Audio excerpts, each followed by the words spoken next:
The regular cabinet meeting of the government was held on March 29th, and the cabinet made several decisions during that meeting.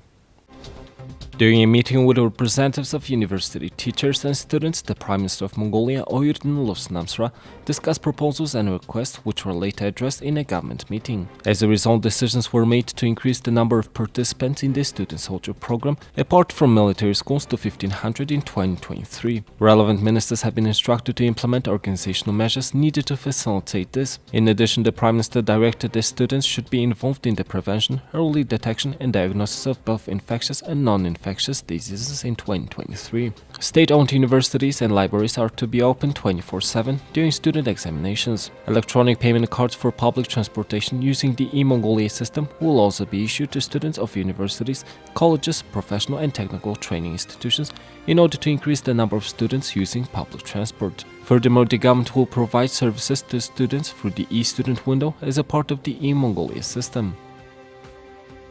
After reviewing over 30 government proposals related to Member of Parliament in Holt's draft law on amendments to the law on the election of the Great Horde of Mongolia, it was decided to submit the proposal changes to lawmakers. One of the key proposals was to require that at least 35% of the candidates in the draft law on parliamentary elections should be of one gender. Additionally, the government proposed that political parties release lists of 38 candidates, with 50% of the candidates being female and alternating male and female names. Amroy Sırtlan, the head of the state government, announced this proposal.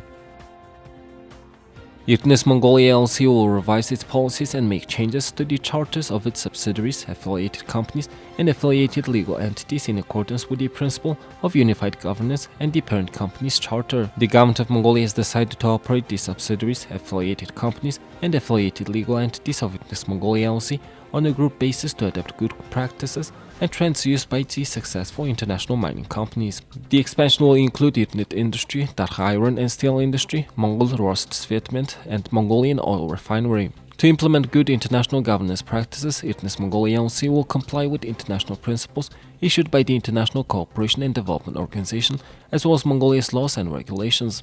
Changes will be introduced gradually to ensure that good practices are incorporated into the governance system of joint companies, improving the integrated system and coordination of joint operations. Shareholders at the association level will be responsible for the results based on pure business principles, and they will work with professionally developed strategic planning systems, financial control, accounting and reporting, and internationally acceptable external audits. Transparency and good governance practices will be introduced to improve the overall effectiveness of the company.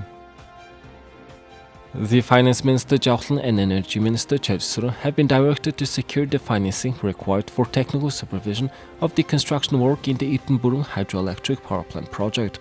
They are instructed to include the necessary funds for technical supervision of the construction work via foreign loans and aid in Mongolian investments. To fully implement the project's detailed environmental impact assessment, environmental management plan, environmental status assessment, and cultural heritage preservation in 2024, the remaining compensation funds for the affected migrant families and households, properties, and every citizen will be included in the 2024 state budget. The Ministry of Culture will provide professional and methodological assistance to arrange the preservation of cultural heritage impacted by the project. In other news, the higher education majors and in-demand programs necessary for Mongolia's development have been approved, and the Education and Science Minister has been directed to establish a methodology to determine the number of students enrolled in these fields, admission thresholds, and student supervision for loan grants.